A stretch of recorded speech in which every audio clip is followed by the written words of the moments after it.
জামাতের B team, এ team, C team এই ধরনের একেকজন একেকভাবে বলেছে, কিন্তু এখন আমরা যে ধরনের মন্তব্য শুনছি, আপনি কিভাবে দেখছেন? আসলে তো কোনো টিমই তাহলে না, আপনি দেখছেন কিভাবে আমি শুনতে চাইছি। এনসিপির লোকটাই জবাব দিক। আমি তো গণসংহতি আন্দোলন করি, আমাদের কিছু প্রশ্ন আছে, আমাদের কিছু জবাব মানে পর্যবেক্ষণ আছে, সেটা বলি। সেই পর্যবেক্ষণটাই শুনতে চাইছি। দেখুন, বাংলাদেশটা ভবিষ্যতে কোন দিকে যাবে এটা আমাদের কাছে খুব গুরুত্বপূর্ণ।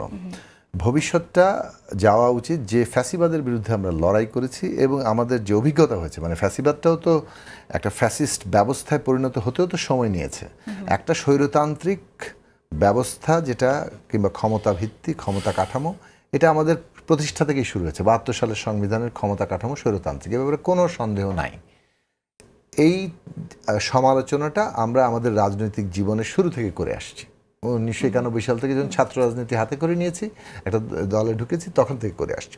এবং এইটা আমাদের কথার ভিত্তিতেই সব লোক বুঝে গেছে এরকমটা না। উনি আমাকে দোষ দিতে পারেন যে সব রাষ্ট্র সংস্কার, রাষ্ট্রের গণতান্ত্রিক রূপান্তর, নতুন রাজনৈতিক বন্দোবস্ত, মেরামত, সব কিছুর আসলে আমরাই এগুলোকে পুশ করেছি। হ্যাঁ, এটা ঠিক আছে, এই দায় আমরা নিতে পারি কারণ আমরা পুশ করেছি, কিন্তু আমাদের কারণেই সবাই এটা গ্রহণ করে ফেলেছে এরকম কোনো কৃতিত্ব আমরা দাবি করছি না। আমরা দেখছি বাংলাদেশের রাজনৈতিক সংকটটা ক্রমাগত এমন গভীর হয়েছে যে সকলেই বাধ্য হয়েছেন শেষ পর্যন্ত এটা ছাড়া আর উপায় নেই। অর্থাৎ এটা সবাইকেই মানে গ্রাস করে ফেলেছে। যে আপনি যেমন 18 সালের নির্বাচনের পরে বিএনপিকে 18 সালের নির্বাচনের আগে এইরকমভাবে সংস্কার প্রস্তাবটাকে তখন তারা গ্রহণ করেছিল, তখনও কিন্তু আমরা বলেছিলাম। আমার দিকে তাকাচ্ছেন তো, আমি জোনায়েদ সাকি, গণসংহতির প্রধান সমন্বয়কারী হিসেবে ডক্টর কামাল হোসেনের নেতৃত্বাধীন জাতীয় ঐক্য সম্মেলনে গিয়ে এই নতুন আমাদের যে একটা নতুন জাতীয় সনদ দরকার, আমাদের যে এই সংস্কারগুলো মিনিমাম দরকার, বেসিক্যালি আর্টিকেল 70 থেকে শুরু করে অনেকগুলো প্রশ্ন আমরা তুলেছিলাম। এগুলো তখন আমরা বক্তৃতা বলেছি, টেলিভিশনে লাইভ দেখিয়েছি, এখন রেকর্ডেড আছে, ইনকর্পোরেট করেছে আপনাদের সংস্কার প্রস্তাব। আমি কথাটা বলি, তাতে কি তারা সেটা তখন শুনে ফেলেছিলেন? শোনেন না, কিন্তু পরে তো করেছে। 18 সালের নির্বাচনের অভিজ্ঞতা, তার পেছনে 14 সাল, এইটা এমন একটা উপলব্ধি এনেছে যে এই রাষ্ট্র আর ভায়াবল না, চলতে পারবে না এভাবে। এই রাষ্ট্র একটা মনোপলি, একচেটিয়া জায়গায় চলে গেছে, এর বাইরে সবাইকে ছুঁড়ে ফেলে দিয়েছে। আমাদেরকে এখান থেকে বেরোতে হলে রাষ্ট্র কাঠামোর বদল করতে হবে। ফলে বিএনপির মতো একটা বড় রাজনৈতিক দল যারা বহুবার রাষ্ট্র পরিচালনা করেছে, তারাও কিন্তু রাষ্ট্র মেরামতের দফা এনেছে নিজেদের দিক থেকেই, 27 দফা, পরবর্তীতে যৌথভাবে 31 দফা। সুতরাং এই জায়গাগুলো আমাদের মনে রাখা দরকার। এটা হচ্ছে প্রেক্ষাপটটা। এখন ধরেন আমরা কি চেয়েছি, মানে ফ্যাসিস্ট রাষ্ট্রটার বৈশিষ্ট্যগুলো কি ছিল? ধরেন সে বিচার করে না, করে সিলেক্টিভ বিচার করে, অর্থাৎ সে তার যে শত্রু কিংবা প্রতিপক্ষ তার বিচার করে। আপনি একটা সত্যিকার গণতান্ত্রিক রাষ্ট্রে কোনো সিলেক্টিভ বিচার দেখবেন না। সেখানে যেখানেই অন্যায় হবে সেটার বিচার হবে, ন্যায় বিচার মানুষ পাবে। রাষ্ট্রের কাজই হচ্ছে জনগণকে ঐক্যবদ্ধ রাখা। এই কারণে আইন তৈরি হয় কেন? জাস্টিসের জন্য, মানে ন্যায় বিচারটা তৈরি হয়। রাষ্ট্র তো আইনের উপর দাঁড়িয়ে থাকে, সে যদি জাস্টিস দিতে না পারে সে জনগোষ্ঠীকে ঐক্যবদ্ধ রাখতে পারবে না। ফলে এই যে সিলেক্টিভ বিচার, শেখ হাসিনা তার প্রতিপক্ষদের কেবল বিচার করে।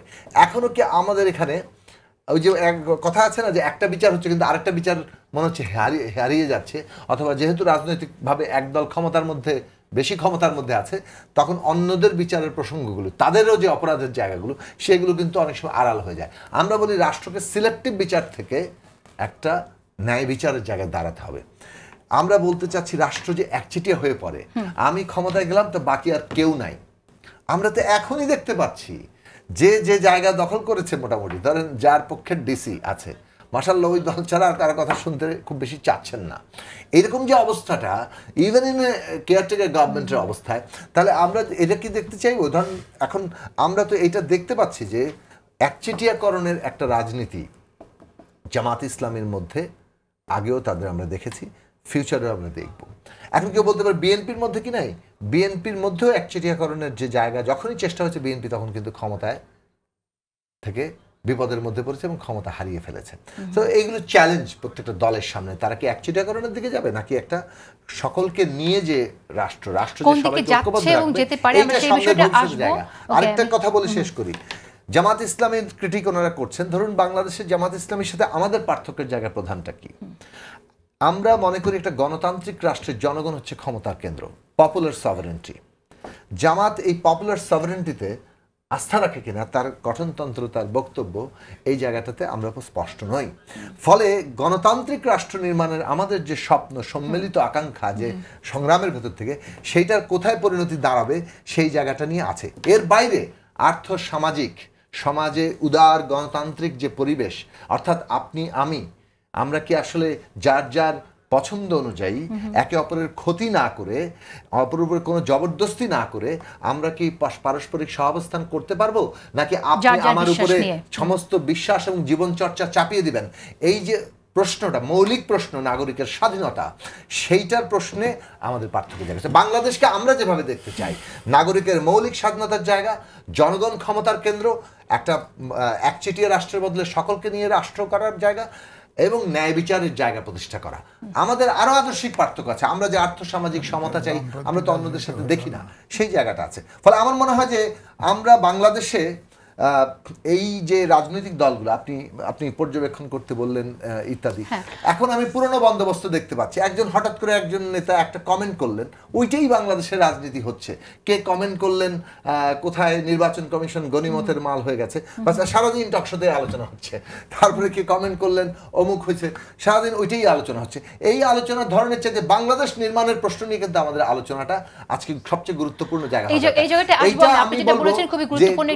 আমি বলবো যে আমরা মানে যে বক্তব্য দেখছি, মানে কোন নেতৃত্বের ক্ষেত্রে আমরা সেই জায়গাটাতে এর লক্ষণ দেখছি যে হ্যাঁ, ভবিষ্যৎ বাংলাদেশের রূপরেখা সেখানে তাদের গুরুত্ব পাচ্ছে, সেইটা বরং আমাদের খেয়াল রাখা।